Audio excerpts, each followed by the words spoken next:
And now, here are your hosts, the Schnitzel Boys. Let's talk CCL. I love the CCL. I love the Concacaf Champions League, the league that you don't know about, but you should. You should. It's every year you have to kind of figure out where is it. I think one year it was just on Concacaf.com streaming.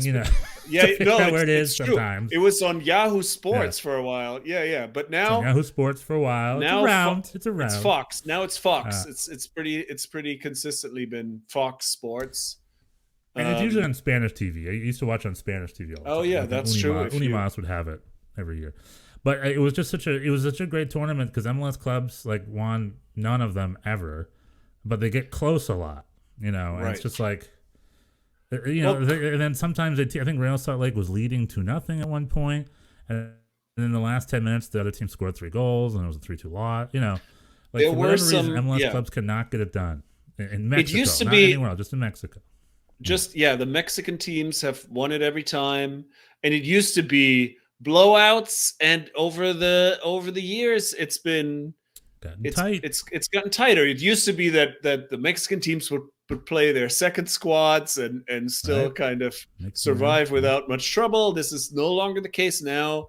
It's gotten a lot closer. I always remember my Red Bulls had a great series against Chivas. The Red Bulls knocked out, I think, 2 teams in a row. They were crushing it. I think they knocked out Tijuana. Mm-hmm. I think they knocked out another team. They're doing it. And they had Chivas. And Chivas, coached by then Matías Almeida, the current San Jose Earthquakes coach, was not doing well. They were like one of Mexico's underperforming teams. And it was tight. I think it was like 1-0 there and then 0-0 at home. We had to score 1 goal. We just couldn't do it. And it was a very tight victory for Chivas. And then there was a little fracas in the stadium. And I got into a YouTube fight with a bunch of Chivas supporters once upon a time. And then Chivas went off to the final where they won the whole thing. Who did they play in the final? I don't remember. This is before my time, but this was a couple years ago. Let me see. I don't know, but yeah. Anyway. This was the Red Bull, right? What's up? Yeah, Toronto got very close a few year back. Beat 2 Mexican teams. Including Tigres, I think, and Tigres for the Mexican champion. Josie Altidore scoring some goals. Pepe, watch this. Push buttons, all my things go off. You gotta turn it off. I'm gonna turn this off. I'm gonna close this. So I'm not using it. So I'm just gonna close it. Okay. Sorry. It's all right.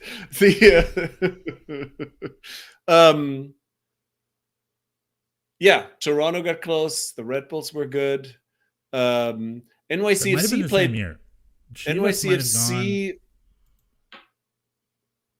NYCFC, the first was 2 years ago. Qualified for the Champions League for the first time and made it past the Costa Rican team in the first round, and then played the mighty Tigres. And that was like the last soccer game in America before COVID. And it was a very exciting, sort of unfortunate 1-0 loss.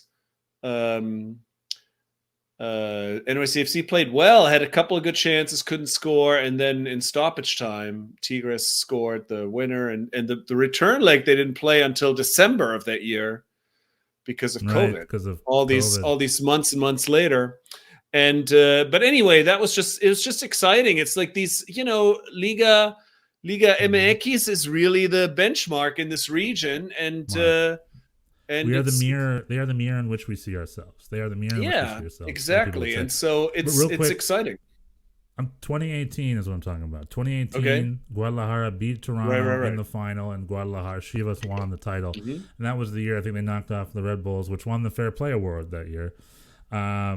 And I also thought Luis Robles was excellent, and I felt he should have won the Concacaf goalkeeper award. They just ended up giving it to the Chivas keeper, Rodolfo Cota, who was also good. But so that was 2018, and then what you're talking. Remember how CCL was then staged as some mini tournament in Florida? Remember that the LAFC were in the final and they were heavy favorites, but they lost. We couldn't even win it here. Like when we hosted all the games. Yeah.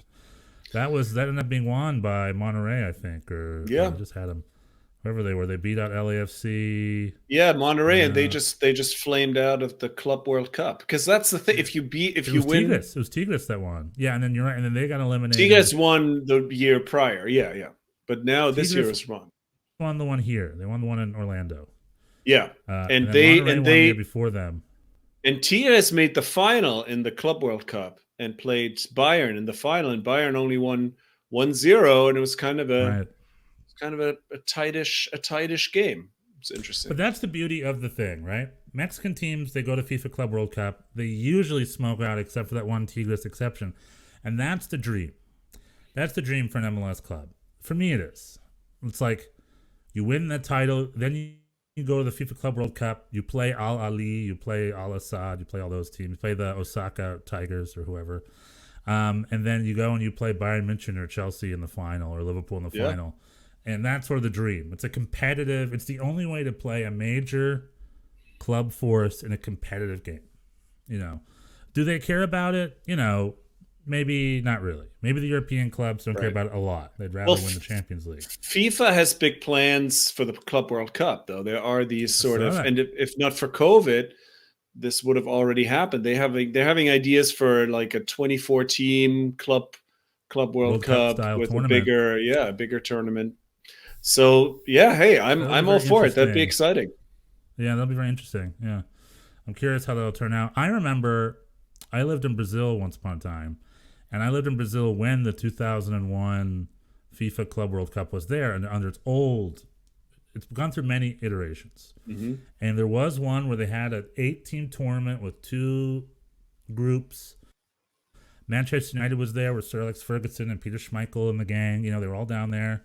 I think Beckham was still on that team. It was the great Manchester United team came in, and they played against our great Vasco da Gama team. And the Vasco da Gama, Brazilian club, featured Romário, featured Edmundo, featured Junior Batista. I think a lot of good players. Mm-hmm. And it was, I think Corinthians was in that tournament. Corinthians played Real Madrid, I remember. It was a 2-2 game. Mm-hmm. And then I think Manchester United played Vasco da Gama, and it was a pretty cool 3-2 game, maybe for Man United. I don't remember. I remember going to the gym class the next day talking about it, how the Vasco keeper did like a little bit of a mistake. It was a fun, big tournament. Yeah. And then the company, the FIFA subsidiary company that ran it, went bankrupt, I think, right after that. And then it fell apart, and then it was rebirthed later as the current FIFA Club World Cup. Mm-hmm. But, so it's something there. It's something there.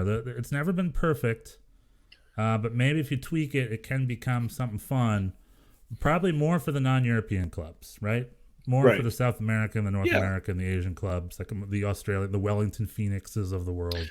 But it would, it would for Liverpool, It'd be interesting to see, because we spent some time, and I think you are correct in what you were saying earlier, that it's really a bit of a fool's errand to sort this out, which league is better and which one is not, and so on and so on. But I think it would be interesting just to have in a competitive way, to have these teams play each other and just see how it goes. And I want to see the Red Bulls play Palmeiras. I want to see how that goes. Yeah, we saw NYCFC played them once in preseason, but that's as far as it's gone. Yeah.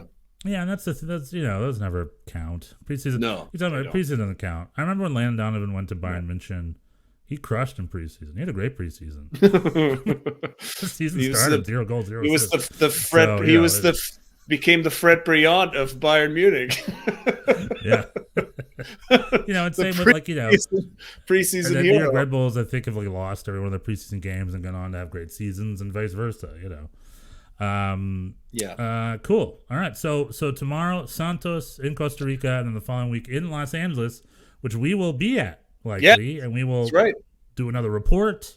I got you a ticket. I bought you a ticket. You did? I did. Oh, thank you. I will be there.